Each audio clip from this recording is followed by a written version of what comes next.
Hello friends, இன்னைக்கு நம்ம என்ன பார்க்க போகிறோம் அப்படின்னு பார்த்தீங்கன்னா, ஒரு 100 டேஸ் கோல்ட் பையிங் சேலஞ்ச் தான் பார்க்க போறோம். அதாவது ஒரு 100 நாளுக்குள்ளார நம்மளால வந்து கோல்ட வந்து வாங்க முடியும் அப்படிங்கிற ஒரு சேலஞ்சு தான். நியூ சேவிங் டிப்ஸ் தான்.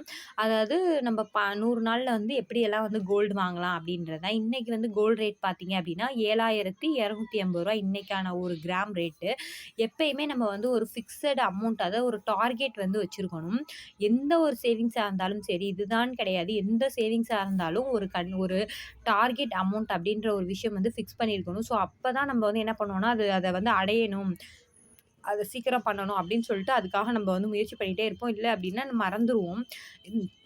மந்த்லி வந்து சேவிங்ஸ் வந்து ஃபிக்ஸ் பண்ணிக்கணும். ஏன்னா நம்ம ஒரு 100 நாள் அப்படிங்கும்போது நம்ம ஒரு 2, 3 நாள் பண்ணுவோம். அப்படியே விட்டுருவோம். ஸோ அதனால அந்த வந்து ஒரு 100 நாள் அப்படிங்கிறது பார்த்தோம் அப்படின்னா, நமக்கு 3 மாதமும் 10 நாட்களும் வருது. ஸோ அப்போ ஒவ்வொரு மாதமும் இவ்வளோ சேமிக்கணும், இவ்வளோ அமௌண்ட்ஸ் எடுத்து வைக்கணும் அப்படின்னு சொல்லி நம்ம ஃபிக்ஸ் பண்ணிக்கிட்டு, அத கரெக்ட்டா வந்து நம்ம எடுத்து வைக்கணும். அதுதான் ரொம்ப முக்கியம். ஏன்னா நம்ம ஃபர்ஸ்ட் டைம் நீங்க இத பண்றீங்க அப்படிங்கிறப்ப மறந்துருவோம் எல்லாருமே. இல்ல அத எடுத்து வைக்கிறத வந்து ஒரு பெரிய பழக்கம் இல்லாதனால அத விட்டுருவோம். ஸோ அது அப்படியே மறந்துருவோம். இதுல வந்து ரொம்ப முக்கியமானது வந்து கரெக்ட்டா வந்து நம்ம பண்ணணும். அதுதான் ரொம்ப முக்கியம். அடுத்தது வந்து என்னன்னா, ஒவ்வொரு மாதமும் எவ்வளோ வந்து நம்ம சேமிக்கணும் அப்படிங்கிறத வந்து நம்ம பார்த்துக்கணும். எவ்வளோ சேமிக்க முடியும் நம்பளால அப்படிங்கிறத ஃபிக்ஸ் பண்ணிட்டு, ஸோ ஒரு மாதத்துக்கு இவ்வளோ அப்படின்னு சொல்லிட்டு எடுத்து வைக்க ட்ரை பண்ணணும். ஒரு நாளைக்கு எவ்வளோ எடுத்து வைக்கணும்? ஒரு மாதத்துக்கு ஒரு ரூ. 5,000 ஒரு எக்ஸாம்பிளுக்கு ஒரு 5,000, 10,000 நம்ம சேமிக்கணும் அப்படின்னு நம்ம ஃபிக்ஸ் பண்ணியிருக்கோம் மைண்ட்ல அப்படின்னா, ஒரு நாளைக்கு நம்ம எவ்வளோ எடுத்து வைக்கணும்? அப்படின்றத பார்த்துட்டு, அதுக்கு தகுந்தாப்புல நம்ம எடுத்து வைக்கணும். இப்போ நம்ம வந்து கோல்டு சேலஞ்ச் பண்றனால, இப்போ ஒரு எக்ஸாம்பிளுக்கு ஒரு 100 நாள்ல வந்து நான் ஒரு 2 கிராம் வாங்கணும். அதாவது 3 மாதம் 10 நாட்குள்ளார ஒரு 2 கிராம் வாங்கணும் அப்படிங்கிறப்ப, இன்னைய ரேட்டுக்கு 2 கிராம் அப்படிங்கையில ஒரு 14,520 ஒரு 15,000 நம்ம வச்சுப்போம்.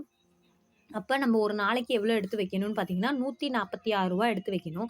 ஸோ 1 இயர்ல பார்த்தீங்க அப்படின்னா, அதாவது ஒரு 2 கிராம் ஒரு 100 நாளுக்குள்ளார இந்த மாதிரி நம்ம டெய்லி எடுத்து வச்சோம் அப்படின்னா, நம்மளோட டார்கெட்டான 2 கிராம வந்து கண்டிப்பா வந்து அச்சீவ் பண்ணிடலாம்.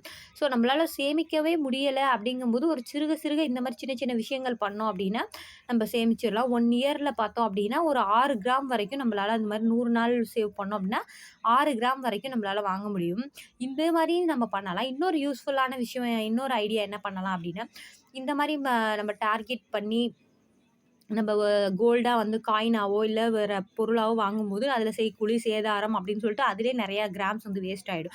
ஸோ அது இல்லாம நம்ம இன்னும் யூஸ்ஃபுல்லா எத பண்ணலாம் அப்படின்னா, கோல்டு சீட் வந்து நம்ம போடலாம். எல்லாருக்குமே தெரியும் கோல்டு சீட்டு. இந்த கோல்டு சீட்ல 2 விதமான சீட்ஸ் இருக்கு. அதாவது இது வந்து நகையா வரவு வைக்கிற சீட்டும் இருக்கு. ஸோ பணமா வர வைக்கிற சீட்டும் இருக்கு.